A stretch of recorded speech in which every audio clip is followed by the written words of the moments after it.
फिर कुछ एग्जांपल्स तुम्हें होमवर्क में मैंने करने को दिए थे, तो तुम करके लेके आए हो? वो किया है तुम लोगों ने सभी ने? मैं डायरेक्ट बता दूं?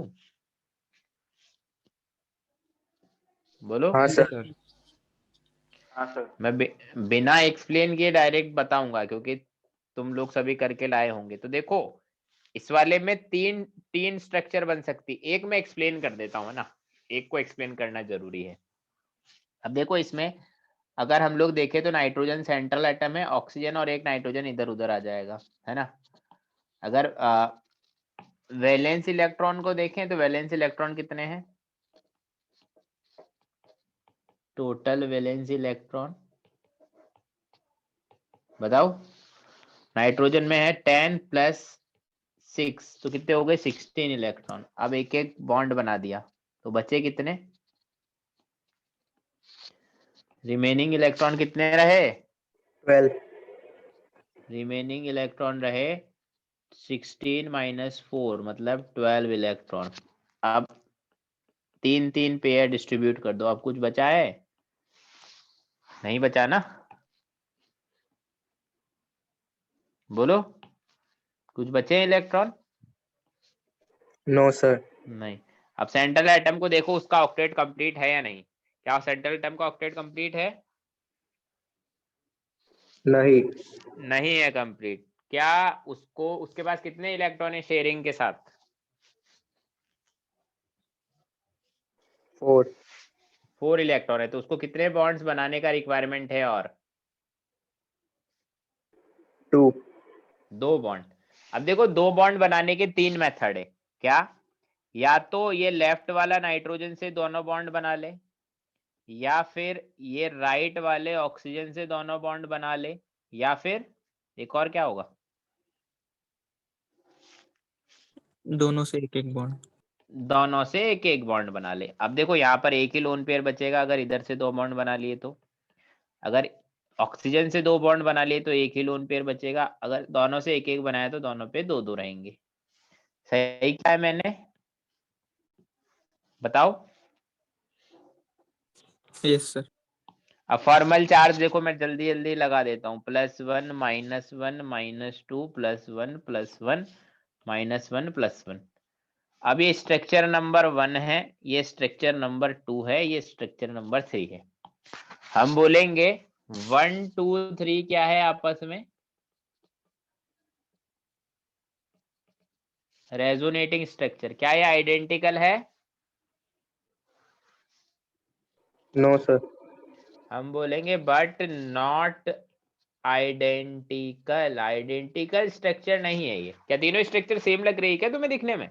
नहीं लग रही ना, अलग अलग है। कभी नाइट्रोजन नाइट्रोजन में ट्रिपल बॉन्ड है, कभी नाइट्रोजन ऑक्सीजन में ट्रिपल बॉन्ड है, कभी डबल डबल बॉन्ड है, तो ये सेम नहीं है। ऐसे ही मैंने सेकंड दी थी किसकी? OCN- की। OCN- में भी सेम यही होगा, 3 स्ट्रक्चर्स बनेगी। मैं डायरेक्ट बना के बता रहा हूं, या तो ये, या फिर ये, या फिर ये, है ना। बना के देख लेना, कि जिसने बनाई है उसको पता चल गया होगा। ऐसे ही बनेगी 3 स्ट्रक्चर।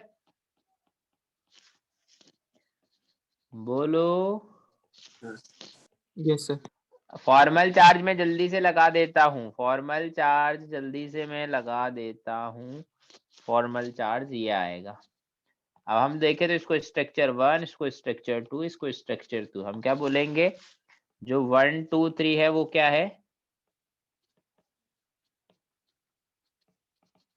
रेजोनेटिंग स्ट्रक्चर है, बट नॉट आइडेंटिकल। क्या आइडेंटिकल लग रही है तुम्हें? नो नहीं सर। लग रही। अच्छा, देखो एक चीज ध्यान से सुनो मेरी बात। हम लोग देखो, कार्बोनेट आयन को देख रहे थे। कार्बोनेट आयन पे टोटल चार्ज कितना है? CO3 2- पे टोटल चार्ज कितना है? 2 2-। इनके स्ट्रक्चर में फॉर्मल चार्ज को काउंट करो, एक एक स्ट्रक्चर में फॉर्मल चार्ज का सम काउंट करो, वो कितना आता है? कितना आता है? 2 2- आता है ना। ऐसे ही NO3 माइनस में नाइट्रेट आयन पर कितना चार्ज है टोटल? -1। -1। इसकी भी 3 स्ट्रक्चर है, तीनों स्ट्रक्चर में फॉर्मल चार्ज का सम काउंट करो कितना आता है, -1 है ना। फॉर्मल चार्ज का सम हमेशा टोटल चार्ज के इक्वल आएगा। जैसे N2O के ऊपर कितना चार्ज है, 0 0 0। फॉर्मल चार्ज का सम काउंट करो हर स्ट्रक्चर में, कितना आ रहा है, 0 0। ओसीएन माइनस पे कितना चार्ज है, -1 फॉर्मल चार्ज का सम देख लो, हर स्ट्रक्चर में -1 आता है। Yes sir.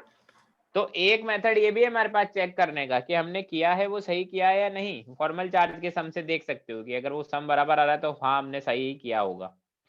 एक हमारे पास है क्या, O3, थर्ड एक O3 था ना, O3, हाँ थर्ड इज O3। O3 देखो, O3 के स्ट्रक्चर अगर तुमने बनाए होंगे तो 2 स्ट्रक्चर बने होंगे,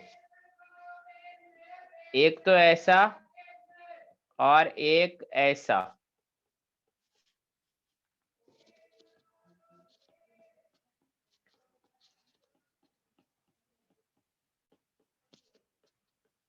कैसा स्ट्रक्चर बना O3 का तुम्हारा, फॉर्मल चार्ज भी बता देता हूं, +1 -1 -1 +1।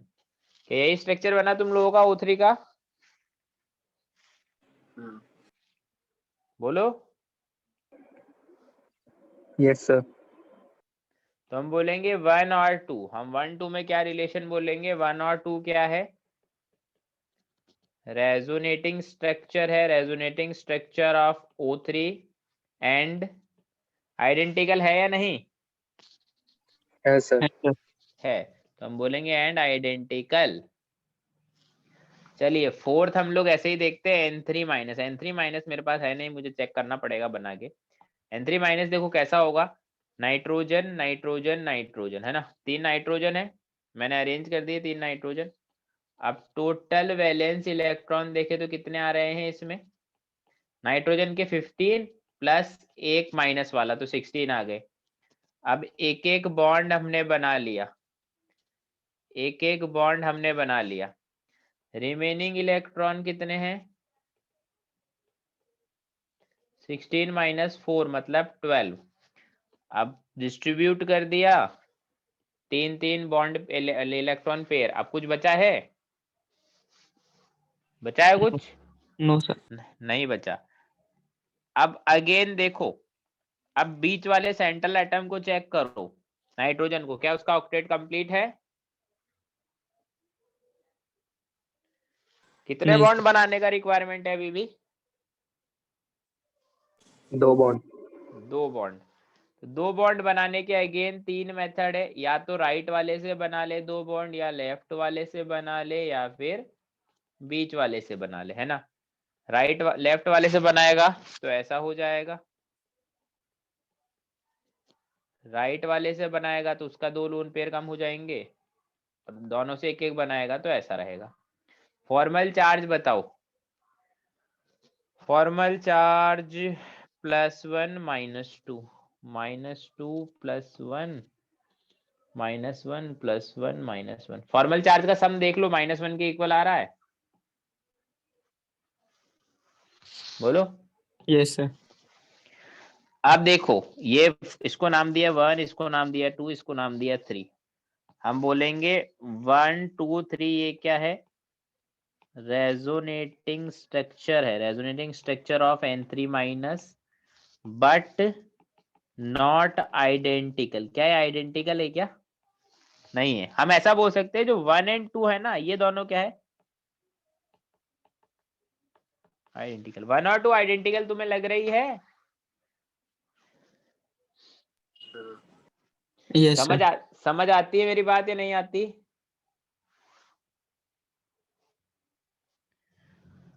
अरे ये बात समझ। हाँ सर।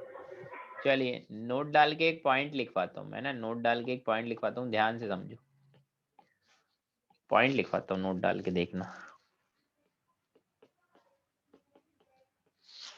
पॉइंट क्या है। मैं आज डिस्कशन इसलिए किया क्योंकि कल संडे है, फिर तुम होमवर्क कर सकते हो, तो थोड़ा बहुत पढ़ा देता हूँ ताकि होमवर्क हो जाए। देखो मान लो कोई भी बॉन्ड ऐसा हो, है ना। कोई बॉन्ड है ऐसा जिधर इधर कोई एटम है ए जिसके ऊपर प्लस चार्ज है, इधर है कोई एटम बी जिसके ऊपर माइनस चार्ज है। प्लस का चार्ज एक ही होना चाहिए, माइनस का चार्ज भी एक ही होना चाहिए।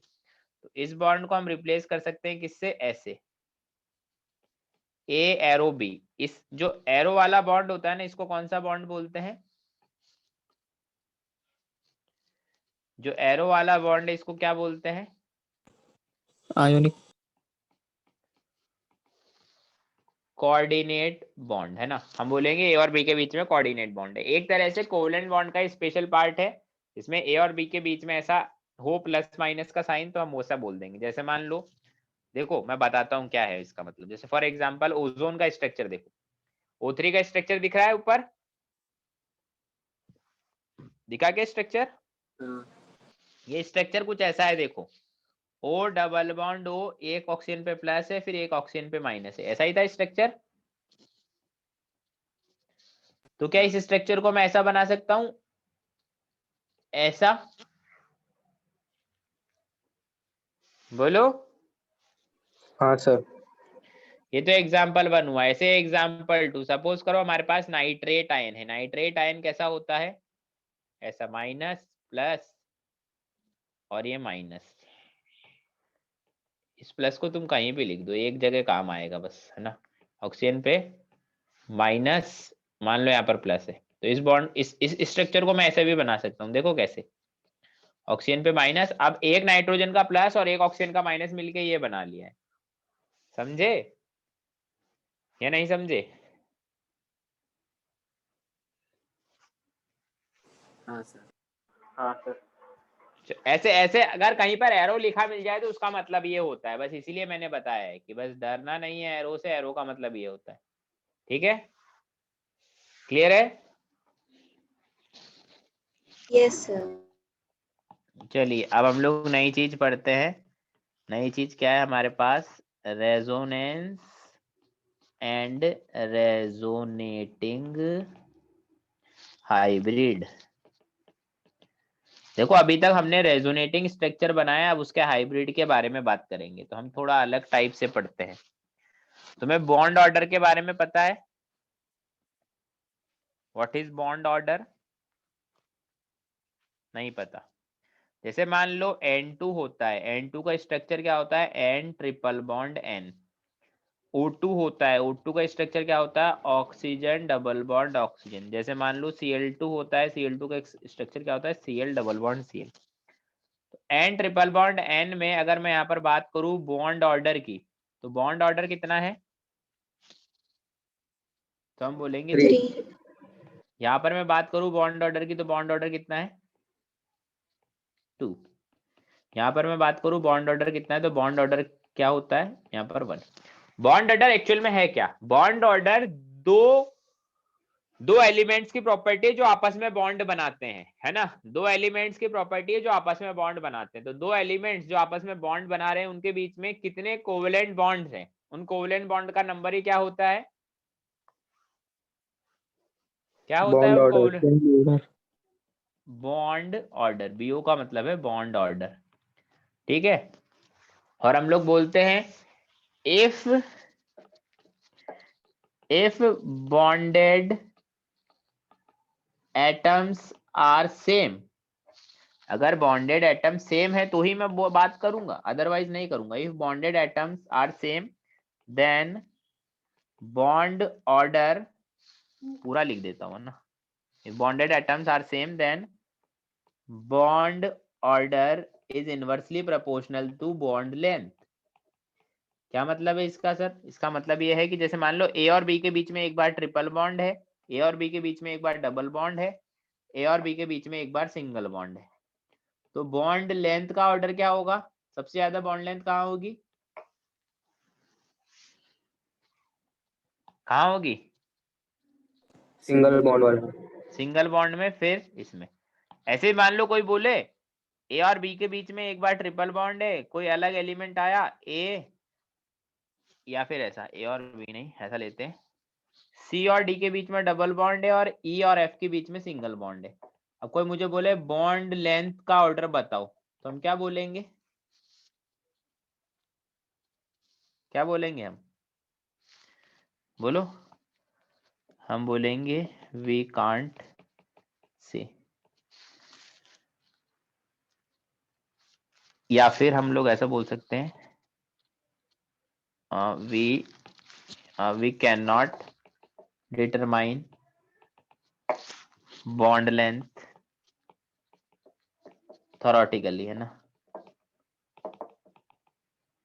हम ऐसे एलिमेंट्स में बॉन्ड लेंथ को डिटरमाइन नहीं कर सकते थ्योरेटिकली, ठीक है। दो अगर बॉन्डेड एटम सेम है तभी बॉन्ड ऑर्डर वाला फंडा लगाएंगे, समझे? बोलो। Yes sir. चलो, है ना, ये तो हमारा एक्स्ट्रा ज्ञान हुआ, है ना। ये तो रेजोनेंस और हाइब्रिड से उसका कोई लेना देना था ही नहीं, है ना। इसको तो अलग से हम पैक कर देते हैं बॉक्स में।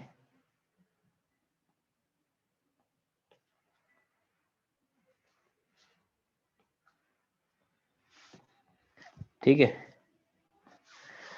अब हम लोग आ जाते हैं हमारे फंडे पर, है ना। How to draw resonating hybrid. क्या? How to draw resonating hybrid. Actual में ये जो कॉन्सेप्ट है तो ऑर्गेनिक केमिस्ट्री का, बट बहुत ही बेसिक सा हम लोग यहाँ पर पढ़ाएंगे, है ना। How to draw resonating hybrid. अब देखो, ध्यान से समझो मेरी बात, है ना, बड़े ध्यान से समझो। ये क्या, जो रिकॉर्डिंग करा था वही चला गया?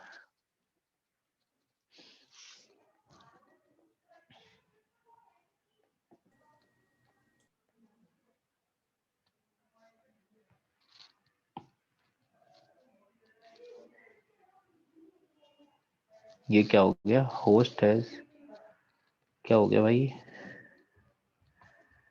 क्या कर दिया मैंने? कुछ अलग कर दिया क्या? ऐसे तो कुछ ऑप्शन आते ही नहीं।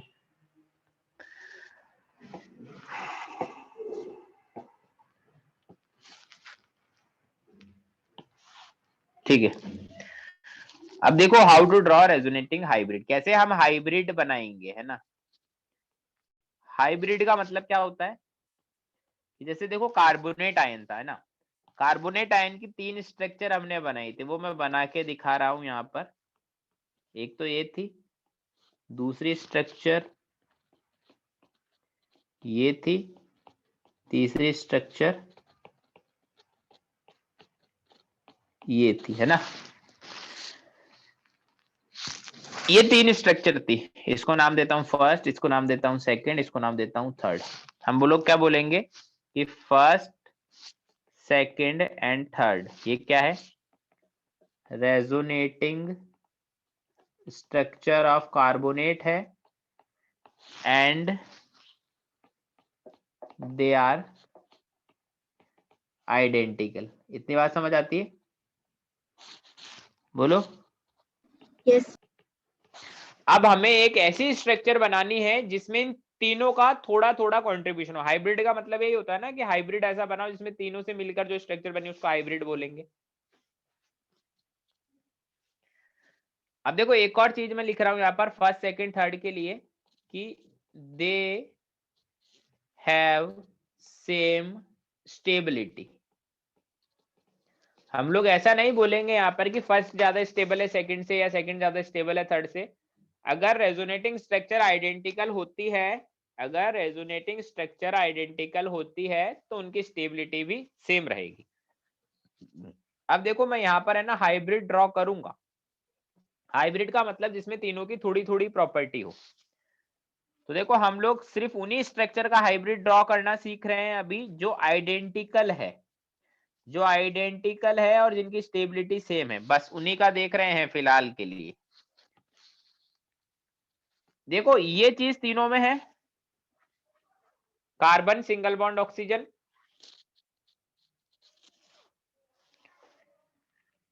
बोलो। हाँ सर। अब ये टोटल चार्ज कितना है? टोटल चार्ज कितना है नेगेटिव में? -2। -2 टोटल नेगेटिव में चार्ज। उस -2 चार्ज को अगर तीनों स्ट्रक्चर सेम है, तीनों की स्टेबिलिटी सेम है, तो 3 ऑक्सीजन में इक्वली कैसे डिस्ट्रीब्यूट करेंगे? बोलो।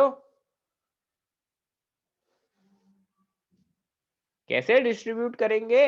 -2 अरे तुम्हारे पास 2 बिस्किट है, 3 लोगों में इक्वली डिस्ट्रीब्यूट करने, तो कैसे डिस्ट्रीब्यूट करेंगे? कितने कितने बिस्किट देंगे सबको? 2/3। 2/3 देंगे ना, तो सारे ऑक्सीजन पर माइनस में 2/3 का चार्ज आएगा। ठीक है, मेरी बात ध्यान खोल के सुन लो।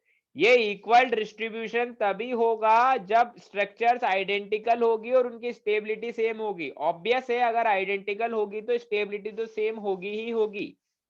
वापस से बोल रहा हूं, ये इक्वली डिस्ट्रीब्यूशन तभी होगा चार्ज का या बॉन्ड का भी, जब वो स्ट्रक्चर्स आइडेंटिकल होगी, अदरवाइज नहीं होगा डिस्ट्रीब्यूशन। और हम लोग सिर्फ अभी आइडेंटिकल के बारे में ही बात करेंगे। अब देखो, एक एक्स्ट्रा पाई बॉन्ड आ गया। वो पाई बॉन्ड तीनों जगह जा रहा है, कभी ऊपर, कभी लेफ्ट बॉटम, कभी राइट बॉटम। बोलो। हाँ तो उस एक पाई बॉन्ड को 3 लोगों में डिवाइड करेंगे तो कितना कितना जाएगा? बताओ। 1/3। तो 1/3 बॉन्ड यहाँ, 1/3 बॉन्ड यहाँ, और 1/3 बॉन्ड यहाँ। ये है हमारा हाइब्रिड। समझ में आती है बात?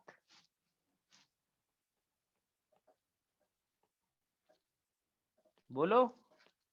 Yes. तो चार्ज ऑन ऑक्सीजन एटम लिखेंगे -2/3। और सबसे इंपॉर्टेंट होता है हमारा बॉन्ड ऑर्डर। बॉन्ड ऑर्डर कितना है? कौन से बॉन्ड का? कार्बन एंड ऑक्सीजन बॉन्ड का। वैसे तो देखो हमारी शीट में इसका एक फॉर्मूला लिखा है, बट मैं वैसे नहीं बताता। कार्बन और ऑक्सीजन के बीच में कितने बॉन्ड है बताओ देख के। एक कार्बन ऑक्सीजन के बीच में कितने बॉन्ड है? बोलो। हम क्या बोलेंगे? एक तो वो व्हाइट वाला बॉन्ड दिख ही रहा है, सिग्मा बॉन्ड, प्लस ये पाई वाला बॉन्ड कितना है जो ग्रीन कलर से, वो बॉन्ड कितना है? 1/3।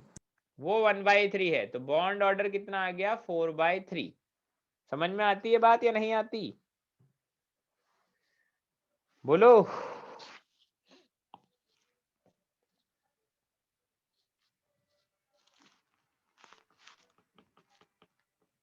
आती है? सर थोड़ा ही समझा। चलो एक एग्जांपल और लेता हूं। NO3 माइनस के रेजोनेटिंग स्ट्रक्चर बनाते हैं। तो अगेन सेम है, NO3 माइनस भी कोई अलग नहीं है, कार्बोनेट जैसा ही है, बट इसमें एक्स्ट्रा क्या हो रहा है? एक ऑक्सीजन, कार्बन की जगह नाइट्रोजन आ गया है बस।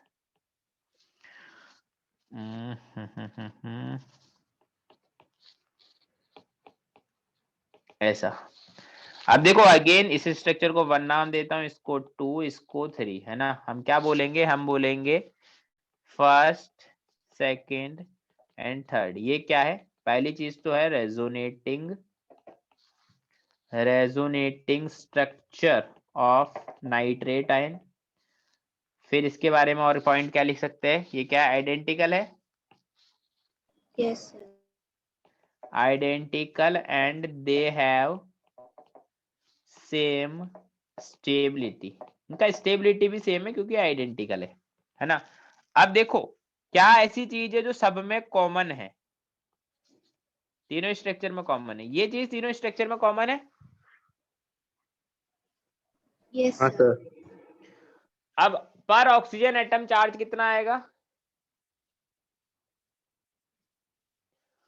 पर ऑक्सीजन एटम चार्ज कितना आएगा? -2/3. -2/3। -2/3 का चार्ज आएगा क्योंकि टोटल ऑक्सीजन पर -2 का चार्ज है और 3 ऑक्सीजन में इक्वली डिवाइड करना है। अब हमारे पास बच गया एक पाई बॉन्ड एक्स्ट्रा, वो तीनों में इक्वली डिवाइड होगा।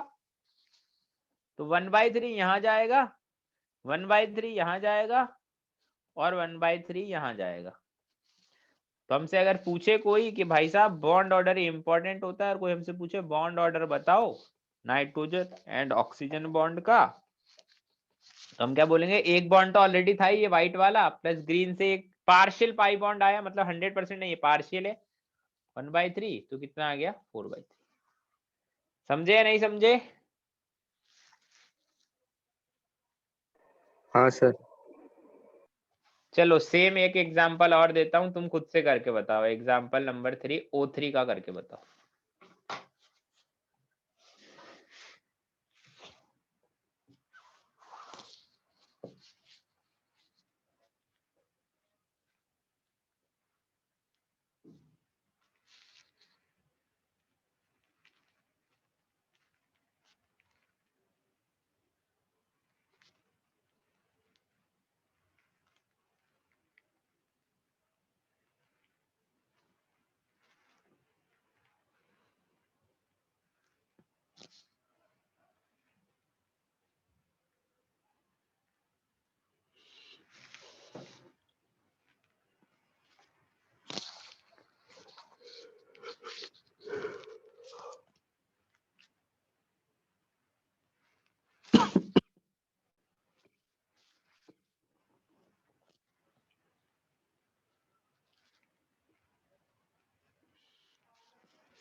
हो गया सर।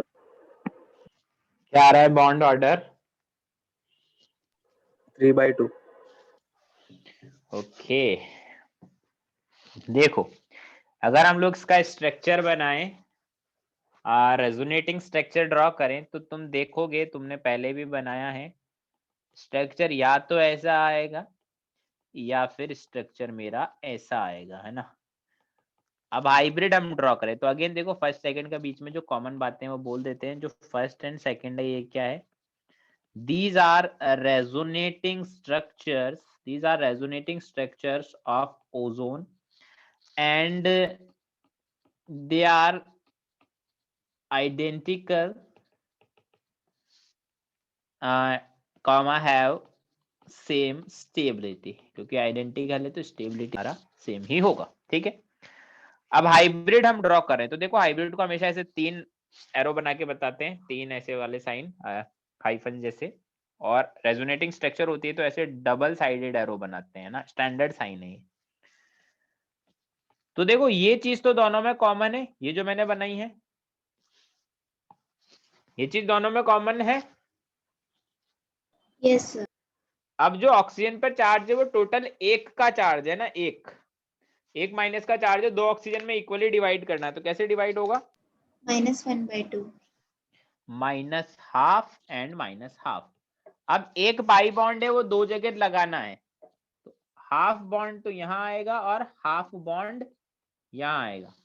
तो हम क्या बोलेंगे, अगर हम लोग बॉन्ड ऑर्डर की बात करें, bond order oxygen and oxygen bond का, तो एक बॉन्ड तो ऑलरेडी था ही व्हाइट वाला, और एक पाई बॉन्ड 2 में इक्वली डिवाइड हुआ तो हाफ, तो मतलब 3/2। समझ रहे हो मेरी बात?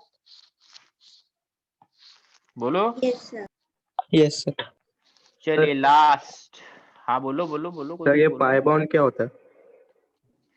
पाई बॉन्ड क्या होता है? अच्छा, ओ हो, ये तो मैंने बताया ना, एक पाई होता है बाकी सिग्मा होते हैं, ऐसे कुछ बताया तुम्हें?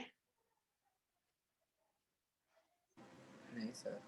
नहीं बताया? कोई नहीं, मुझे यार कभी कभी फ्लो में कुछ वर्ड्स निकल जाते हैं मुंह से।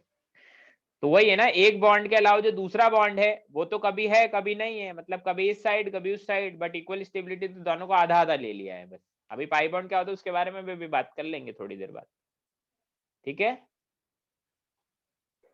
हाँ सर। चलिए चलिए चलिए।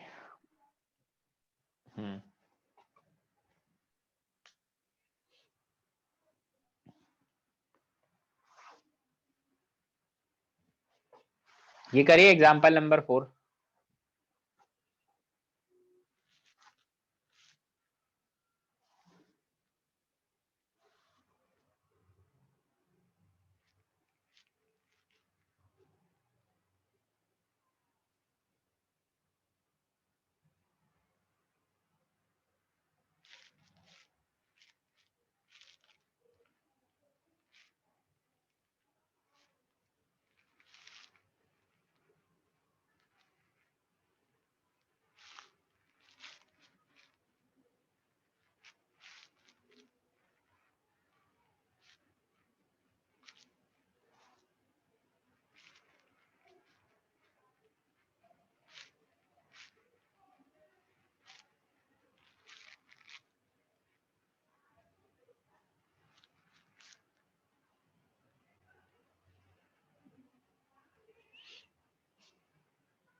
हो गया।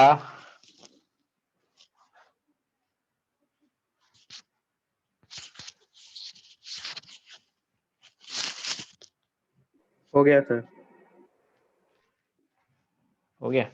देखो अगर इनका तुम स्ट्रक्चर बनाओगे लुईस डॉट स्ट्रक्चर, तो तुम्हें पता चलेगा तुम्हारे स्ट्रक्चर या तो ऐसे आएंगे या फिर तुम्हारे स्ट्रक्चर ऐसे आ रहे होंगे, है ना।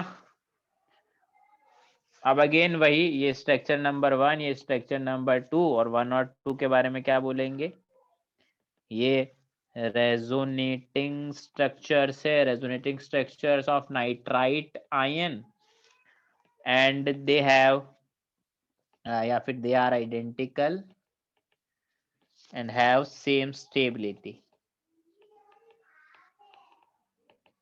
ठीक है। अब देखो हाइब्रिड हम लोग बनाएं तो कॉमन क्या है, ये चीज तो दोनों में कॉमन है। चार्ज हम लोग देखे तो -12 यहाँ, -12 यहाँ। पाई बॉन्ड देखे तो पाई बॉन्ड क्या, जो एक्स्ट्रा बॉन्ड है वो देखे तो आधा बॉन्ड इधर और आधा बॉन्ड इधर, क्योंकि एक ही बॉन्ड है तो आधा आधा डिवाइड होगा। बोलो। Yes, sir. हाँ तो अगर हम लोग बॉन्ड ऑर्डर की बात करें, bond order between nitrogen and oxygen bond, तो बॉन्ड ऑर्डर कितना आएगा, एक बॉन्ड तो था ही, एक हाफ बॉन्ड और आ गया, मतलब 3/2। समझ गए। Yes, sir. तो अभी तक हमने क्या सीखा, हमने सीखा how to draw resonating structure. हमने सिर्फ उन्हें कंपाउंड या उन्हें स्पीशी की रेजोनेटिंग हाइब्रिड बनाना सीखी है जिनकी जो रेजोनेटिंग स्ट्रक्चर्स होती है वो आइडेंटिकल होती है ना। बस इतना ही काफी है अभी के लिए हमारे को, बाकी तो ऑर्गेनिक में हम लोग पढ़ ही लेंगे। अब बात करते हैं रेजोनेंस। रेजोनेंस क्या होता है, रेजोनेंस के बारे में तो बात करें। रेजोनेंस मतलब जिसमें हम पढ़ रहे हैं रेजोनेंस, है ना। देखो रेजोनेंस जो नाम आया है हमारा वो एक्चुअल में ना फिजिक्स वाले रेजोनेंस से आया है, केमिस्ट्री वाले रेजोनेंस से नहीं आया है ना। केमिस्ट्री में भी रेजोनेंस होता है, फिजिक्स में भी रेजोनेंस होता है। जो फिजिक्स वाला रेजोनेंस है वो तुम पढ़ोगे 12th क्लास में। उसमें क्या होता है, कुछ कंडीशन होती है, मेरे को एग्जैक्टली याद नहीं, 2π1/√LC रेजोनेंस पर कुछ होता है, कैपेसिटर वगैरह वो ऐसे हो जाते हैं ना इस कंडीशन पर। उसका जो ग्राफ ड्रॉ करते हैं तो ग्राफ ऐसा आता है। तो रेजोनेंस का तुमने लोगो देखा होगा, लोगो ऐसा है ना। तो वो इस वजह से ही ऐसा है, क्योंकि वो ग्राफ जो आता है रेजोनेंस का वैसा ही आता है ना। तो फिजिक्स वाले रेजोनेंस को लेकर ही नाम रखा है। शायद मैंने तुम्हें ये बात पहले भी बताई होगी किसी बैच में, तो मैंने बताई ये बात अभी कुछ दिनों पहले ही।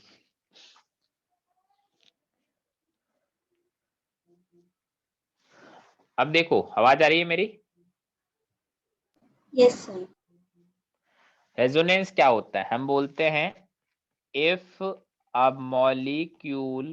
a molecule can be represented by more than one structure but none of them represent it clearly, then molecule is said to have resonance। ठीक है। हम बोलते हैं कि कोई मॉलिक्यूल है जिसकी एक से ज्यादा स्ट्रक्चर पॉसिबल है। लाइक ये देखो नाइट्राइट आयन की 2 स्ट्रक्चर पॉसिबल थी, ओजोन की 2 थी, या फिर हमने नाइट्रेट की देखी तो 3 थी, बट कोई भी एक स्ट्रक्चर उसकी 100% प्रॉपर्टीज को एक्सप्लेन नहीं कर पाती, तो हम बोलते हैं वो स्ट्रक्चर किस पे है, रेजोनेंस में, उसके पास रेजोनेंस है। आगे हम लोग लिखते हैं क्या, the structures drawn known as resonating structure, और एक और नाम होता है कैनोनिकल स्ट्रक्चर, है ना। जो स्ट्रक्चर बनती है उनको रेजोनेटिंग स्ट्रक्चर या कैनोनिकल स्ट्रक्चर भी बोलते हैं। नेक्स्ट पॉइंट हम लोग क्या बोलते हैं, जो रेजोनेटिंग या फिर ये जो कैनोनिकल स्ट्रक्चर होती है, कैनोनिकल स्ट्रक्चर्स आर हाइपोथेटिकल और इमेजिनरी। इसका मतलब क्या है, इसका मतलब ये है कि जो हमने नाइट्राइट के दो स्ट्रक्चर जो बने हैं फर्स्ट और सेकंड, ये स्ट्रक्चर कैसी इमेजिनरी है, हाइपोथेटिकल है, इनका प्रैक्टिकल लाइफ से कोई लेना देना नहीं है। ऐसे ही ओजोन की जो दो स्ट्रक्चर बनाई है फर्स्ट और सेकंड, ये भी हाइपोथेटिकल है, काल्पनिक है, कल्पनाओं में है बस, इनका प्रैक्टिकल लाइफ से कोई लेना देना नहीं है। ऐसे ही नाइट्रेट की जो फर्स्ट सेकंड थर्ड तीन स्ट्रक्चर बनाई है, ये भी क्या है, ये भी हमारी इमेजिनरी स्ट्रक्चर है, बस इनको सपने की दुनिया में ही देख सकते हैं, प्रैक्टिकल लाइफ से कोई लेना देना नहीं है। फिर आगे हम लोग लिखते हैं actual structure of a molecule, actual structure of a molecule is intermediate of all resonating structure and known as, क्या बोलेंगे, resonating hybrid, कॉमा आगे लिखते हैं it is real। तो किसी भी मॉलिक्यूल की जो एक्चुअल स्ट्रक्चर एग्जिस्ट करती है वो क्या होती है, रेजोनेटिंग स्ट्रक्चर होती है या फिर रेजोनेटिंग हाइब्रिड होती है, बताओ,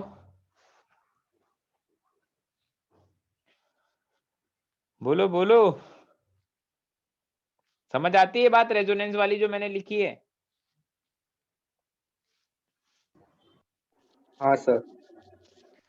हम बोलते हैं कि जो एक से ज्यादा स्ट्रक्चर अगर किसी मॉलिक्यूल की होती है तो हम बोलते हैं वो उसकी रेजोनेटिंग स्ट्रक्चर है, बट कोई भी एक स्ट्रक्चर उसकी 100% प्रॉपर्टीज को एक्सप्लेन नहीं कर सकती, तो उसके लिए हम लोग एक हाइब्रिड ड्रॉ करते हैं। हाइब्रिड हमेशा उसकी 100% प्रॉपर्टीज को एक्सप्लेन कर देता है। जो रेजोनेटिंग स्ट्रक्चर होती है वो इमेजिनरी होती है, वो हाइपोथेटिकल होती है, रियल नहीं होती है। जो हाइब्रिड होता है वो रियल होता है। समझ में आई बात? हाँ सर। चलिए ठीक है। एक चीज और मैं बता देता हूँ, दैट इज स्टेबिलिटी, वो इम्पोर्टेंट है। रुकिए एक सेकंड में बताता हूँ आपको, मैं इमेज ऐड करके बताऊंगा वो, तो इमेज में सेंड कर लेता हूँ।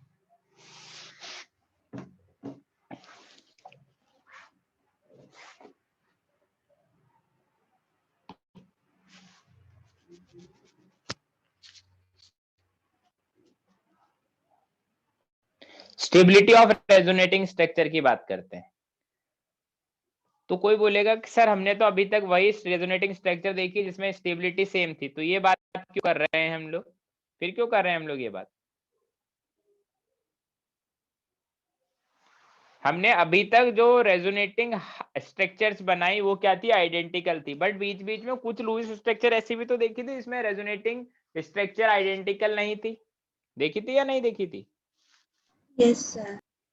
तो जो रेजोनेटिंग स्ट्रक्चर आइडेंटिकल थी उनमें तो स्टेबिलिटी सेम थी सभी की, पर जो आइडेंटिकल नहीं थी उसमें स्टेबिलिटी सेम नहीं होती, किसी की स्टेबिलिटी ज्यादा होती है, किसी की कम होती है। तो अब हम लोग देख रहे हैं कि कैसे हम लोग स्टेबिलिटी का पता लगाएं, तो उसी को लेकर हमारा नया टॉपिक है stability of resonating structure. Resonating structure का स्टेबिलिटी देखते हैं। दिख रहा है, क्लियरली दिख रहा है? Yes sir. तो देखो स्टेबिलिटी ऑफ रेजोनेटिंग स्ट्रक्चर देखो, इंपॉर्टेंट है, वेरी वेरी इंपॉर्टेंट, मैंने स्टार मार्क भी किए हैं। ये है ना हमारे को ऑर्गेनिक में भी बहुत ज्यादा हेल्प देंगे, ठीक है। अब देखो इसमें प्रायोरिटी ऑर्डर में ये पॉइंट्स याद रखने हैं। इसी ऑर्डर में सबसे पहला देखा, सबसे पहला पॉइंट है higher the number of pi bonds, P मतलब pi, more the stability. Pi bond का मतलब समझते हो, जैसे देखो कोई भी कंपाउंड है ए और बी, उनके बीच में एक बॉन्ड होता है, दो बॉन्ड होते हैं या फिर तीन बॉन्ड हो सकते हैं मैक्सिमम। जो एक बॉन्ड होता है उसको कौन सा बॉन्ड बोलते हैं, सिग्मा। पता था ये पहले या नहीं पता था? नहीं पता नहीं था। सर। नहीं पता था तो अभी सुन लो, वैसे भी डायरेक्ट याद रखने वाली बात होती है, मैं रब कर दूंगा बाद में वापस एक्सप्लेन करूंगा, तो अभी बस सुन लो। ए और बी के बीच में अगर एक बॉन्ड होता है तो वो होता है सिग्मा, दो बॉन्ड होते हैं तो एक होता है सिग्मा, एक होता है पाई, अगर तीन होते हैं तो एक होता है सिग्मा, बचे हुए दो होते हैं पाई। कोई भी दो एटम के बीच में मैक्सिमम तीन ही बॉन्ड बन सकते हैं, या तो double single bond, double bond या ट्रिपल बॉन्ड। एक बॉन्ड होता है तो वो होता है सिग्मा, दो होते हैं तो होता है पाई, तीन होते हैं तो बचे हुए दो क्या होते हैं, पाई। समझे? यस बोलो।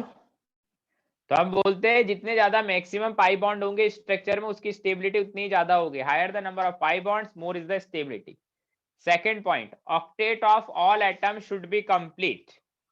तो ये ऑक्टेट कंप्लीट है या नहीं ये कैसे चेक करें, तो उसके लिए मैं एक ट्रिक बता देता हूँ, है ना। उसके लिए वैसे तो हम चेक कर सकते हैं ऑक्टेट को, बट एक ट्रिक मैं बता रहा हूँ, ट्रिक को याद रखोगे तो ज्यादा फायदे में रहोगे। ट्रिक क्या है हमारी, ट्रिक क्या है ना। ट्रिक है ये, ट्रिक किस चीज की है, ट्रिक है हमारी how to check octet is complete और not. How to check octet is complete और नॉट। हम बोलते हैं कि भैया ऑक्टेट कंप्लीट होना चाहिए, तो जनरली होता है क्या है, generally group number 14, group number 15, group number 16, group number 17। Group number 14 octet complete करने के लिए कितने बॉन्ड बनाता है, पता है किसी को?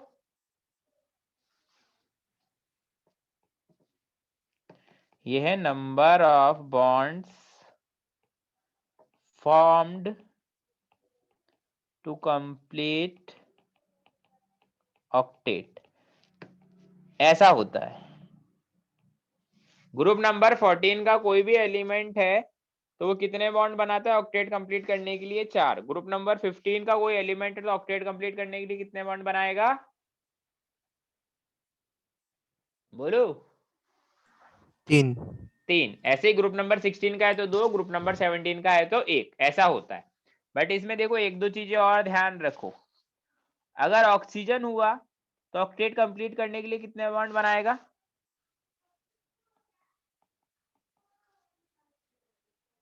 बोलो? 2। ऑक्सीजन दो बॉन्ड बनाएगा क्योंकि वो 16 ग्रुप में आता है। नाइट्रोजन हुआ तो कितने बॉन्ड बनाएगा, 3। 3। अब देखो अगर ऑक्सीजन पर एक नेगेटिव चार्ज आ जाता है तो अब उसको कितने बॉन्ड बनाने पड़ेंगे, सिर्फ एक। अगर ऑक्सीजन पर एक पॉजिटिव चार्ज आ जाता है तो अब उसको कितने बॉन्ड बनाने पड़ेंगे, 3 बॉन्ड। चार्ज अगर नेगेटिव में आता है तो बॉन्ड जो बनाते हैं वो कम होते जाते हैं, पॉजिटिव में आता है तो बनाने वाले बॉन्ड बढ़ते जाते हैं। जैसे नाइट्रोजन पर अगर नेगेटिव चार्ज आएगा तो कितने बॉन्ड बनाने पड़ेंगे, 2 बॉन्ड। अगर नाइट्रोजन पर 2 माइनस आ गया तो अब उसको कितने बॉन्ड बनाने पड़ेंगे, 1 बॉन्ड। नाइट्रोजन पर प्लस आ गया तो कितने बॉन्ड बनाने पड़ेंगे, 4 4 बॉन्ड। सपोज करो कार्बन के ऊपर एक नेगेटिव आ गया तो उसको कितने बॉन्ड बनाने पड़ेंगे,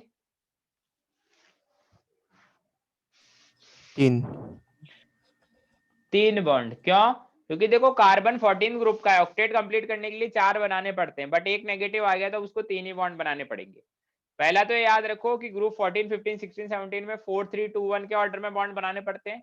नेगेटिव चार्ज जैसे बढ़ता जाता है जो नंबर ऑफ बॉन्ड्स होते हैं वो कम होते जाते हैं, पॉजिटिव चार्ज बढ़ता जाता है तो नंबर ऑफ बॉन्ड्स भी बढ़ते जाते हैं। ठीक है, ऐसे याद रखें। अब अगेन हमारे प्रायोरिटी ऑर्डर में आ जाते हैं। सबसे पहला पॉइंट चेक करें कि किसमें पाई बॉन्ड ज्यादा है, higher the number of pi bonds more is the stability. Second point, octet of all atom should be complete. देखिए ऑक्टेट सभी का कंप्लीट है या नहीं, अगर ऑक्टेट कंप्लीट नहीं है तो अनस्टेबल स्ट्रक्चर होगी। Third point, neutral structure are more stable than charge structure, minimum charge separation maximum stability. मतलब ऐसी रेजोनेटिंग स्ट्रक्चर जो न्यूट्रल है तो उसकी स्टेबिलिटी ज्यादा होगी, चार्ज्ड है तो स्टेबिलिटी कम होगी। बट दो स्ट्रक्चर ऐसी है जो चार्ज्ड है, मतलब एक में भी चार्ज है खूब सारे और दूसरे में भी चार्ज है, तो जिसमें चार्ज सेपरेशन कम होगा उसमें स्टेबिलिटी ज्यादा होगी। चार्ज सेपरेशन कम होने का मतलब कम से कम चार्ज आए एटम्स पर, जैसे -1, -1, +1 टाइप ही आए। किसी में ज्यादा आ रहे हैं -2, -3, +2, +3, तो उसकी स्टेबिलिटी क्या हो जाएगी, बोलो? अगर चार्ज सेपरेशन ज्यादा हुआ +2, -2, +3, -3 के अकॉर्डिंग अगर चार्ज आ रहे हैं तो स्टेबिलिटी क्या हो जाएगी, डिक्रीज होगी। उसकी स्टेबिलिटी डिक्रीज हो जाएगी। ठीक है, अब देखो फोर्थ पॉइंट क्या है हमारा, व्हेन कंपेयरिंग, फोर्थ और फिफ्थ पॉइंट पर मैंने स्टार मार्क किया है। फोर्थ और फिफ्थ पॉइंट बहुत बहुत बहुत ज्यादा इंपॉर्टेंट पॉइंट है पूरी ऑर्गेनिक केमिस्ट्री में, पूरी इनऑर्गेनिक केमिस्ट्री में, हर जगह तुम्हारे काम आएंगे। Fourth and fifth point organic chemistry, inorganic chemistry में हर जगह तुम्हारे काम आएंगे। फोर्थ पॉइंट क्या बोला है, when comparing between the elements of a period, मतलब हम लोग ऐसे एलिमेंट्स कंपेयर कर रहे हैं जो एक पीरियड के हैं, तो हम बोलेंगे negative charge is more stable on more electronegative element. जैसे मैं तुमसे पूछूं ऑक्सीजन पर नेगेटिव ज्यादा स्टेबल है या नाइट्रोजन पे? ऑक्सीजन पे नेगेटिव ज्यादा स्टेबल है या नाइट्रोजन पे? ऑक्सीजन। ऑक्सीजन। हम बोलेंगे नाइट्रोजन और ऑक्सीजन एक ही पीरियड के एलिमेंट है, ऑक्सीजन ज्यादा इलेक्ट्रोनेगेटिव है इसलिए उस पर नेगेटिव ज्यादा स्टेबल होगा, तो ऑक्सीजन पे ज्यादा नेगेटिव स्टेबल है। फिफ्थ पॉइंट जिस पर भी स्टार मार्क किया है, when comparing between the elements of A group negative charge is more stable on bigger atom. ये फोर्थ और फिफ्थ पॉइंट बहुत ज्यादा इंपॉर्टेंट है, मैं बता रहा हूँ organic chemistry, inorganic chemistry, chemistry में कहीं ना कहीं तो काम आते रहेंगे। हम बोल रहे हैं अगर एक ग्रुप के एलिमेंट्स कंपेयर कर रहे हैं तो नेगेटिव चार्ज बड़े एटम पर ज्यादा स्टेबल होगा। जैसे मैं तुमसे बोलूं फ्लोरीन पर ज्यादा स्टेबल है नेगेटिव चार्ज या क्लोरीन पर, क्या बोलोगे क्लोरीन। तुम? तो हम बोलेंगे क्लोरीन पर नेगेटिव ज्यादा स्टेबल है क्योंकि उसकी साइज बड़ी है। सिक्स पॉइंट जिसका कोई ज्यादा खास ऐसा लेना देना नहीं है बट ठीक है फिर भी देख लो, adjacent atom with similar charges is least stable, कि अगर रेजोनेटिंग स्ट्रक्चर में पास पास वाले एटम पर अगर सेम टाइप के चार्ज आ गए सिमिलर चार्जेस तो वो सबसे कम स्टेबल होगा। देखो ये तो प्रायोरिटी ऑर्डर है बट एग्जांपल करोगे उससे ज्यादा समझ आएगा। एग्जांपल देखो, एग्जाम्पल नंबर 1 देखो, मैं तुम्हें बता रहा हूँ बच्चों को एक ही बारी में resonance, resonating structure, resonance hybrid ये समझ नहीं आते हैं कभी भी। अगर तुमको भी नहीं आ रहे तो कोई ऐसा डरने वाली बात नहीं है, 2-3 बार पढ़ो आ जाएंगे समझ। जैसे देखो इसकी मैं 3 रेजोनेटिंग स्ट्रक्चर बनाता हूँ। एक तो है ये,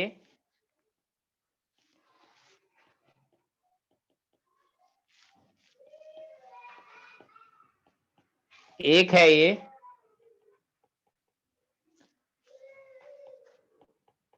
और एक है ये, है ना। फर्स्ट नाम इसको दिया, इसको सेकंड और इसको थर्ड। इनका क्या बताना है, स्टेबिलिटी ऑर्डर बताना। ऑब्वियसली बात है कि ये आइडेंटिकल नहीं है, इनका स्टेबिलिटी का ऑर्डर बताना है। क्या होगा ऑर्डर, एक बार इसको देख लो, चाहो तो तुम वो देख सकते हो प्रायोरिटी ऑर्डर वाले पॉइंट्स, देखना चाहोगे? Yes, sir. पहले ये देख लो अच्छे से 1 2 3 इनका स्क्रीनशॉट कुछ लेना है ले लो, कुछ फोटो वोटो जो भी लेना है। फिर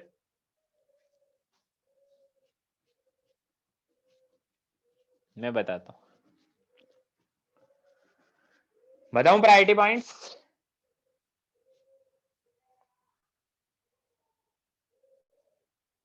ये लो प्रायोरिटी वाले पॉइंट्स देख लो। अब मुझे बताओ फर्स्ट सेकंड थर्ड में कौन स्टेबल है ज्यादा, कौन कम है, क्या है ऑर्डर?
हो गया क्या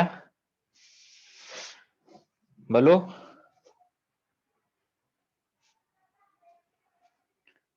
बोलो भाई, क्या ऑर्डर आएगा?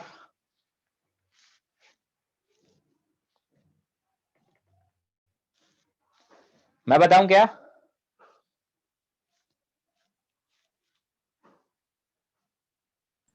हाँ सर।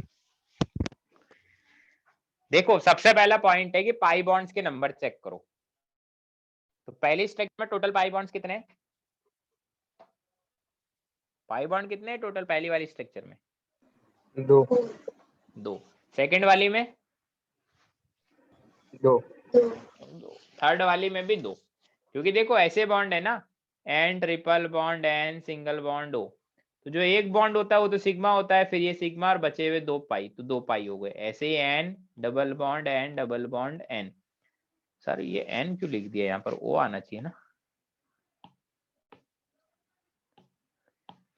तो ये ओ।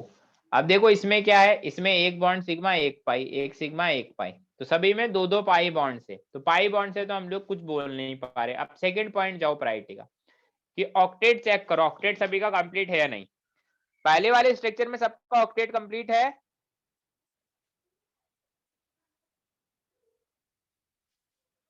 हाँ पहले वाले स्ट्रक्चर में देखो सबका ऑक्टेट कंप्लीट है। नाइट्रोजन को 3 बॉन्ड बनाने थे, बना रहा है। नाइट्रोजन में प्लस आया तो 4 बना लिए, ऑक्सीजन पर माइनस आया तो 1 बना लिए। ऐसे ही सेकंड वाली स्ट्रक्चर में भी तुम देखोगे तो सभी का ऑक्टेट कंप्लीट मिलेगा। थर्ड में भी देखोगे तो सभी का ऑक्टेट कंप्लीट मिलेगा। तो हम बोलेंगे ठीक है भैया ऑक्टेट तो सभी का कंप्लीट है। अब हम डिटरमाइन नहीं कर पा रहे कुछ। थर्ड पॉइंट पे जाओ, neutral structure are more stable than charge और minimum charge separation maximum stability. अब न्यूट्रल स्ट्रक्चर कोई है क्या इन तीनों में से? न्यूट्रल स्ट्रक्चर कोई है क्या? नहीं नहीं है। चार्ज सेपरेशन सबसे ज्यादा कौन सी स्ट्रक्चर में है? थर्ड। थर्ड वाली स्ट्रक्चर में सबसे ज्यादा चार्ज सेपरेशन है। सबसे ज्यादा चार्जेस इधर उधर उसी में दिख रहे हैं। -2 तक चार्ज चला गया है, बाकी में तो -1 +1 ही है। तो थर्ड वाली स्ट्रक्चर सबसे कम स्टेबल हो जाएगी क्योंकि चार्ज सेपरेशन सबसे ज्यादा है। अब फोर्थ और फिफ्थ पॉइंट तो वही है, नेगेटिव चार्ज की स्टेबिलिटी को बताते हैं, उनसे ही देखना है। अब देखो फर्स्ट और सेकंड में क्या चीज है जो अलग है? फर्स्ट और सेकंड में उनमें ही तो कंपेयर करना है हमको। एक में 3 बॉन्ड है, एक में 2 बॉन्ड है। अरे भाई साहब, एक में ऑक्सीजन पर नेगेटिव है, एक में नाइट्रोजन पे नेगेटिव है। 3 और 2 बॉन्ड को तो पहले पॉइंट में हम खत्म कर चुके। पाई बॉन्ड से देखना है, 3-2 बॉन्ड से मतलब नहीं है हमको। एक में ऑक्सीजन पर नेगेटिव है, एक में नाइट्रोजन पर नेगेटिव है। नेगेटिव स्टेबल किस पर ज्यादा है, ऑक्सीजन पर या नाइट्रोजन पर? ऑक्सीजन। ऑक्सीजन पर। ऑक्सीजन पर। ऑब्वियसली ऑक्सीजन पर स्टेबल होगा क्योंकि सेम पीरियड में हम लोग कंपेयर कर रहे हैं। मोर इलेक्ट्रोनेगेटिव एटम पर ज्यादा स्टेबल है। स्टेबिलिटी ऑर्डर आ गया 1 2 3। समझ रहे हो बात या नहीं समझ रहे? Yes, sir. एग्जाम्पल नंबर 2 करके बताओ। OCN- रेजोनेटिंग स्ट्रक्चर में करके देता हूं तुम्हें ड्रॉ।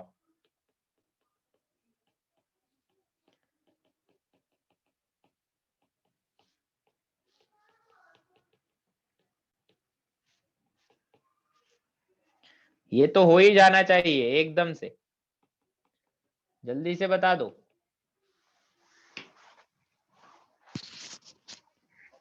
क्या आएगा स्टेबिलिटी का ऑर्डर?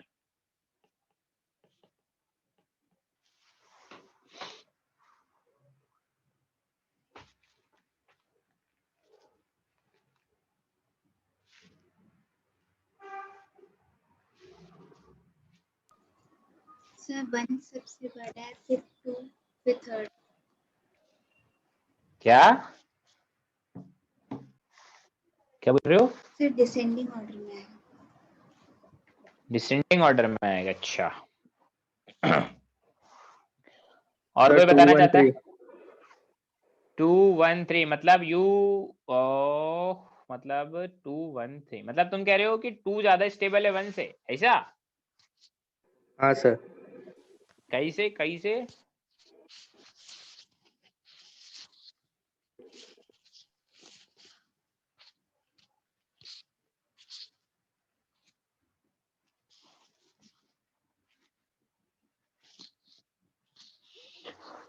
बोलो बोलो। नहीं सर, डिक्रीजिंग ऑर्डर में आएगा। देखो अगेन पॉइंट बाय पॉइंट जाओ। ये पेन काम क्यों नहीं कर रहा? ठीक है, सबसे पहले पाई बॉन्ड्स का नंबर देखो, सभी में पाई बॉन्ड का नंबर सेम है? Yes, sir. सभी में 2-2 पाई बॉन्ड है, ठीक है। ऑक्टेट चेक करो, सेकंड पॉइंट ऑक्टेट चेक करो, क्या ऑक्टेट सभी का सेम है? ऑक्टेट सभी का कंप्लीट है? Yes, sir.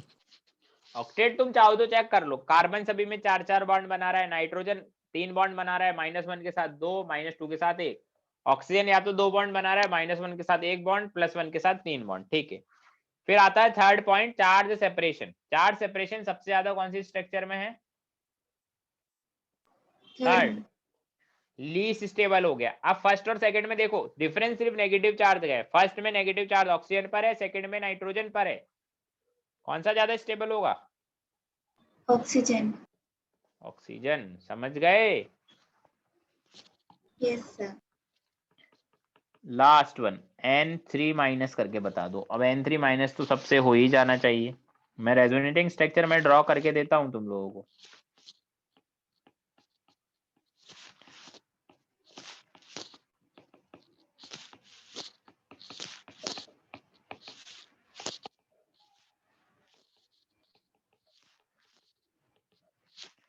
First, second, third, बताओ बताओ बताओ।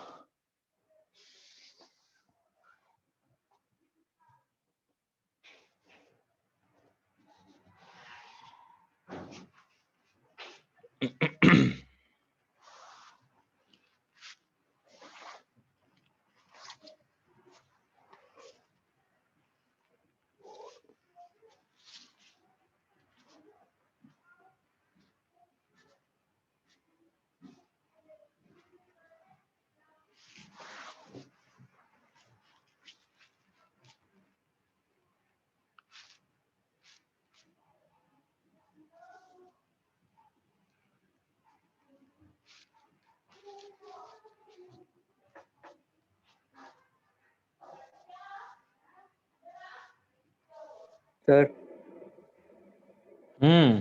सर सबसे ज्यादा स्टेबल थर्ड होगा और बाकी दोनों इक्वल रहेंगे। बहुत बढ़िया। देखो तुम अगर ध्यान से देखो, अगेन स्टेबिलिटी देखने के लिए पाई बॉन्ड्स का नंबर देख लो, सभी में सेम है, 2-2 पाई बॉन्ड आ रहे हैं। ऑक्टेट चाहो तो चेक कर लो, जैसा मैंने ट्रिक से बताया, ऑक्टेट सभी का कंप्लीट है। थर्ड, चार्ज सेपरेशन से जाओगे तो सबसे कम चार्ज सेपरेशन किसमें है? थर्ड में। तो थर्ड सबसे ज्यादा स्टेबल। चार्ज सेपरेशन मतलब अमाउंट ऑफ चार्ज, थर्ड में +1 -1 तक ही है, बाकी फर्स्ट और सेकंड -2 तक चला गया है ना। अब हम लोग बोलेंगे फर्स्ट और सेकंड में ज्यादा स्टेबल कौन है, तो हम क्या बोलेंगे? फर्स्ट और सेकंड क्या आइडेंटिकल है? फर्स्ट और सेकंड तो आइडेंटिकल है, तुम्हें दिख ही रहा होगा। Yes. सर। तो आइडेंटिकल है, स्टेबिलिटी सेम है, खत्म। क्लियर आ गया? स्टेबिलिटी वाला काम समझ आया या नहीं आया? हाँ सर। यस चलो सर। एक और एग्जांपल देता हूँ, जो है ना, जो इंटरनेट पर हमें गलत मिलता है ना, गूगल तुम करके देख लेना, तुम्हें हमेशा वो गलत ही मिलेगा। तुम चाहो तो है ना, एक स्ट्रक्चर सर्च करो, है ना, गूगल पे सर्च करके मुझे बताओ स्ट्रक्चर ऑफ थायोसल्फेट। इसका स्ट्रक्चर सर्च करो गूगल पे, फिर मुझे बताओ क्या आता है। ये सबसे खतरनाक चीज है जो हमेशा गलत मिलती है ज्यादातर।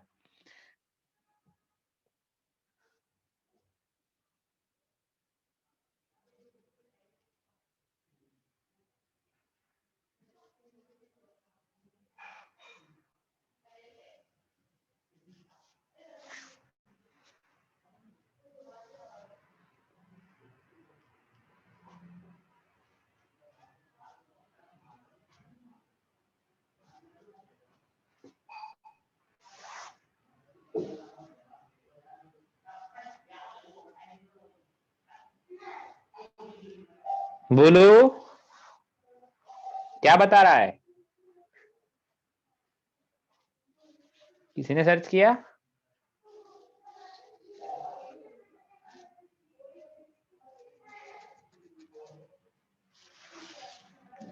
अरे किसी ने नहीं किया क्या सर्च? किया सर। बोलो बोलो क्या आ रहा है बताओ।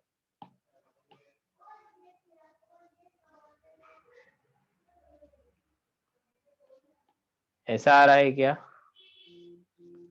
तो कोई मेरे को फोटो भेज रहा है। अरे वैसे ही बता देता, मैं बना देता भाई, मुझे तो पता है क्या आएगा। अरे मेरे भगवान, ये तो रेजोनेटिंग हाइब्रिड की फोटो भेज दी किसी ने।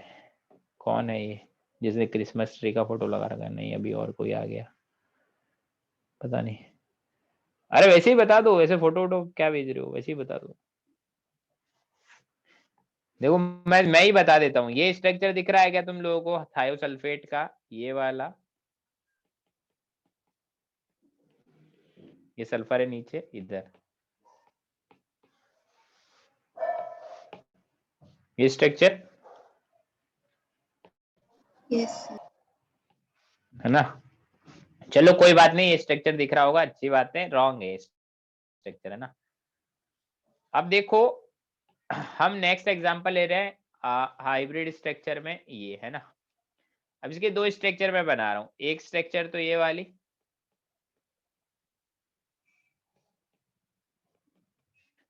और एक स्ट्रक्चर ये वाली।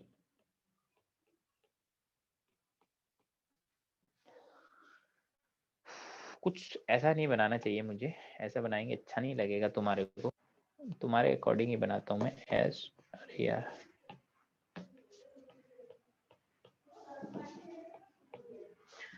ये स्ट्रक्चर 1 है, ये स्ट्रक्चर सेकंड है। जो तुम्हें गूगल पर दिख रही होगी वो सेकंड होगी। स्टेबिलिटी बताओ, फर्स्ट और सेकंड में कौन ज्यादा स्टेबल है, कौन कम है?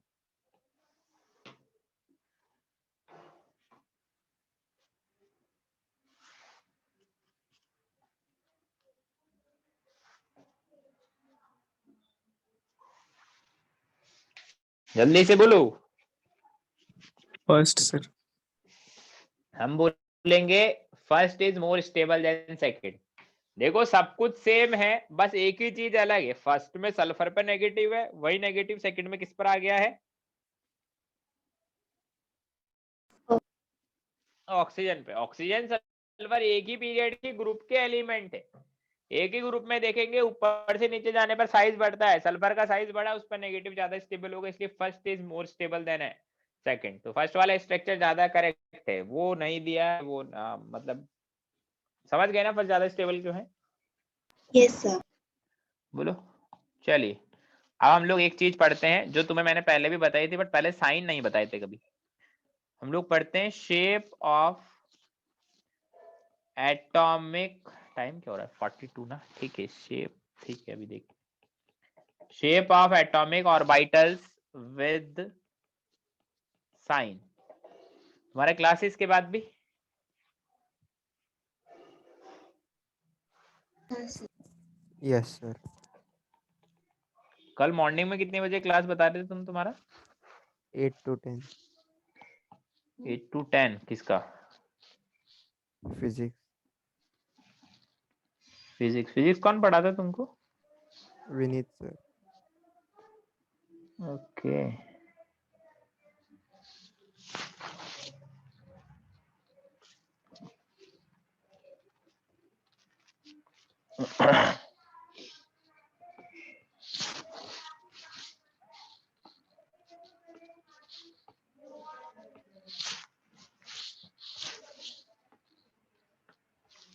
देखो हमने पहले भी देखे हैं, बट मैं अभी वापस से बता रहा हूं। जैसे ये एक्स एक्सिस मान लो, ये वाई और ये जेड है ना, ये अगेन एक्स जेड, ये वाई जेड और ये एक्स है ना। ये देखो ये क्या होता है, पी एक्स। ये क्या है, ये पी एक्स है, ये पी वाई है, और ये क्या है, PZ. P Z. ऐसे इसको अगर एक्स वाई एक्सिस माने तो ये क्या होता है,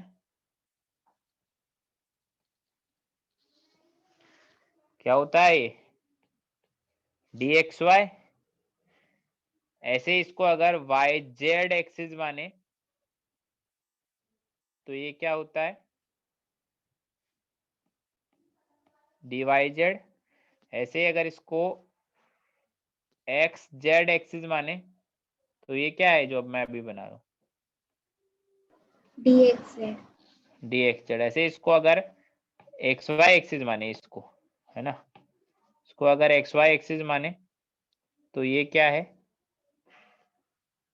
dx square y square, dx square minus Y square. ऐसे एक होता है ये,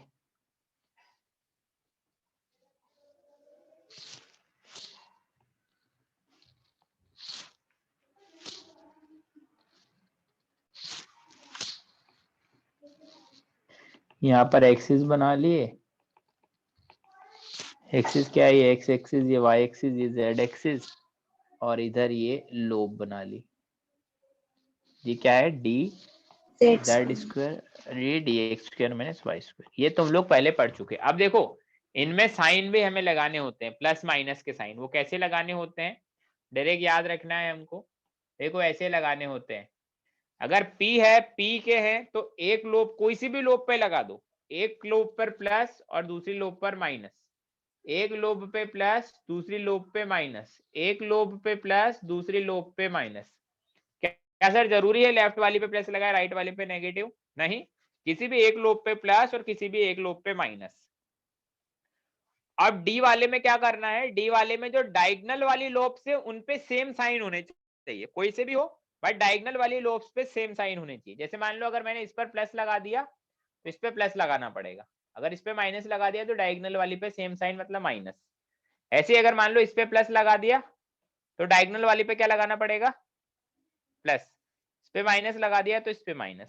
ऐसे ही मान लो अगर इस पे प्लस लगा दिया तो इस पे प्लस, इस पे माइनस तो इस पे माइनस। डायगोनल वाली पे सेम साइन होने चाहिए। इसमें तो कुछ डायगोनल है नहीं, तो इसमें आमने सामने वाली पे सेम, प्लस प्लस और माइनस माइनस। और इसके अंदर तो एकदम अलग ही चलता है कि आमने सामने वाली पे प्लस और जो ये रिंग है इस रिंग पे माइनस साइन।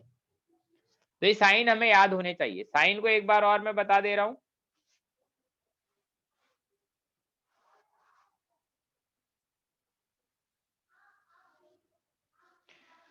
क्या है साइन, ध्यान से देख लो वापस से। साइन क्या है कि भाई P है तो एक पे प्लस एक पे माइनस, और अगर D है तो डायगोनल वाली पे सेम साइन, और x square minus Y square में आमने सामने वाली पे सेम, और ऐसे इस पर ऐसा। समझ गए? बोलो। yes sir, चलिए अब हम लोग एक चीज और पढ़ लेते हैं फिर खत्म कर लेंगे क्लास। अजम्पशन पढ़ लेते हैं वैलेंस बॉन्ड थ्योरी के। हम लोग क्या पढ़ लेते हैं, वैलेंस बॉन्ड थ्योरी। इसको हम लोग बोलते हैं VBT। क्या बोलती है VBT, है ना? देखो हम लोग कोवलेंट बॉन्ड के बारे में पढ़ रहे हैं। कोवलेंट बॉन्ड बनेगा बीएमडी कैसे? का मतलब क्या है? क्या ये का मतलब क्या है? इसका मतलब? बीएमडी तो आपने लिखा है ना, वैलेंस बीएमडी, तो क्या लिखा है?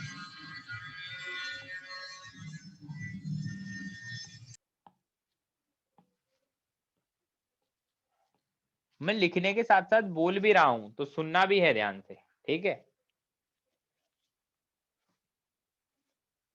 वैलेंस बॉन्ड थ्योरी क्या होती है? वैलेंस बॉन्ड थ्योरी में हम लोग कोवलेंट बॉन्ड के बारे में बात करते हैं। कोवलेंट बॉन्ड बनता कैसे है ना, तो हम बोलते हैं a covalent bond is formed as a result of overlapping, as a result of overlapping। अब overlapping क्या होता है तो हम लिखते हैं नेक्स्ट लाइन में क्या, overlapping is defined as partial merging of atomic orbitals। Atomic orbital मतलब यही जो ऊपर बनाए हैं, px, py, pz, dxy, dyz, dxz, ये इनके पार्शियल जो मर्जिंग होगी उसको हम लोग क्या बोलेंगे, ओवरलैपिंग। और ओवरलैपिंग की वजह से हमारे पास क्या बनता है, बोलो? covalent bonds, covalent bond. Partial merging का मतलब जैसे एक पी है वो दूसरे पी के साथ ओवरलैप किया तो पार्शियली मर्ज हुए, इसको बोलते हैं ये पार्शियली यहाँ से मर्ज हुआ है, पार्शियली मर्ज हुए। एक तो पार्शियल मर्जिंग होती है और एक होती है कंप्लीट मर्जिंग, मतलब एक आ गया और उसके ऊपर ही दूसरा आ गया तो कंप्लीटली ओवरलैप्ड हो गए, बिल्कुल कंप्लीटली मर्ज हो गए, वो नहीं हो रहे, पार्शियल मर्जिंग हो रही है। पार्शियल मर्जिंग होती है एटॉमिक ऑर्बिटल्स की तो उसको ओवरलैपिंग बोलते हैं और ओवरलैपिंग की वजह से हमारे को कोवलेंट बॉन्ड मिलता है। समझ गए? Yes. बोलो।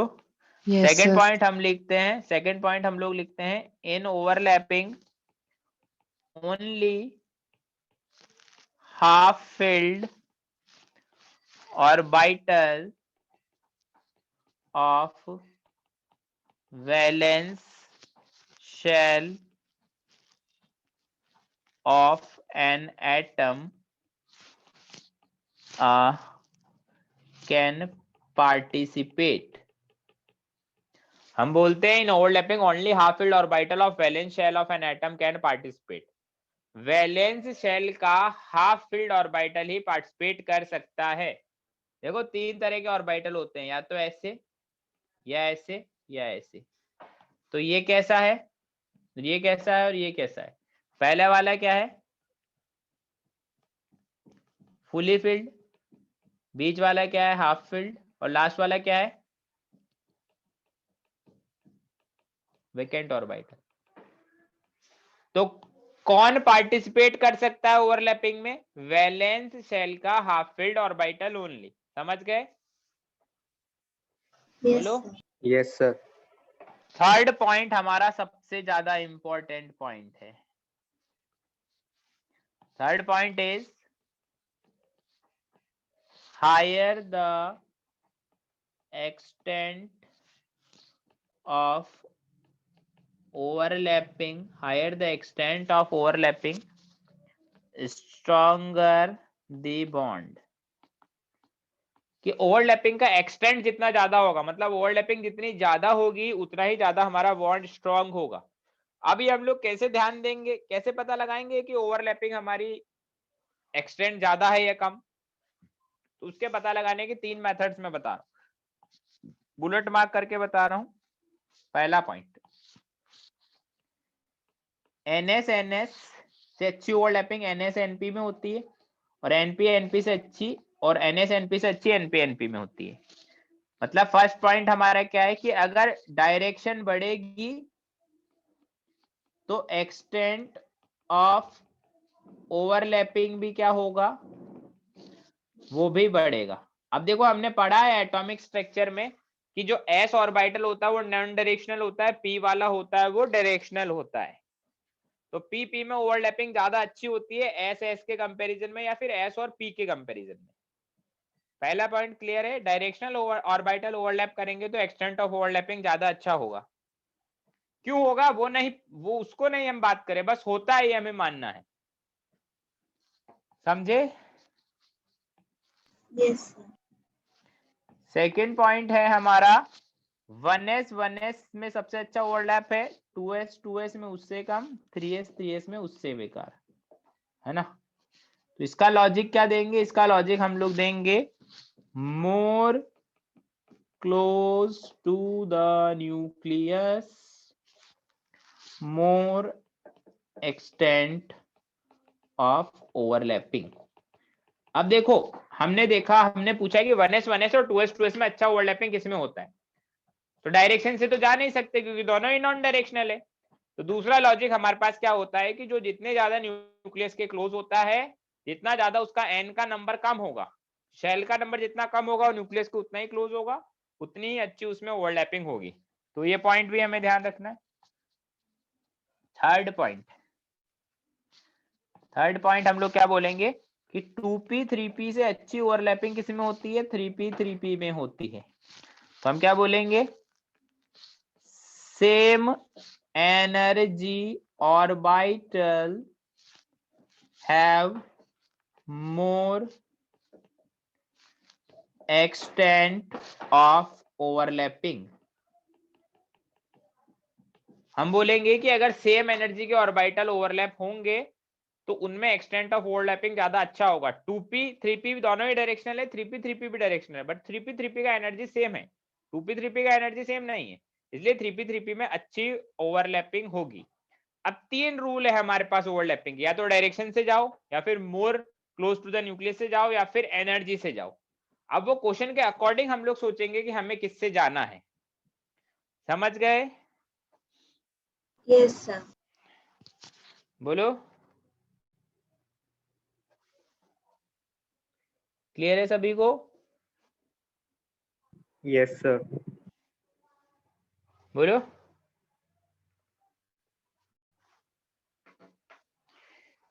तो हम लोग देखो होमवर्क क्या है, तुम्हारे पास शीट आ गया केमिकल बॉन्डिंग का? Yes sir. ठीक है, होमवर्क है हमारा केमिकल बॉन्डिंग की शीट में देख लेना, एक्सरसाइज 1 होमवर्क क्या है, केमिकल बॉन्डिंग 1 से करके लेके आना है। CB 1 2 3 4 5 होंगे टोटल। शीट नहीं है तो मैं शीट भी तुम्हें फॉरवर्ड कर देता हूँ, मैंने शीट तुम्हें भेजा है। No sir. जिनके पास नहीं होगा तो मैं फॉरवर्ड कर देता हूँ एक बार शीट भी।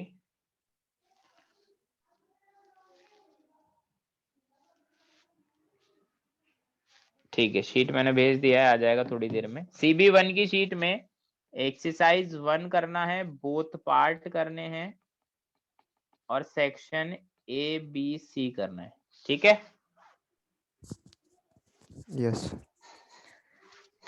चलिए ठीक है, फिर बाकी नेक्स्ट क्लास में कंटिन्यू करते हैं हम लोग, है ना? सर तो कल क्लास नहीं है ना? Bye sir. कल यार मैं बताता हूँ तुमको ना, इवनिंग तक, है ना? Okay sir. सर कल की इवनिंग तक? अरे भाई आज ही बताऊंगा, कल की इवनिंग तक क्यों बताऊंगा?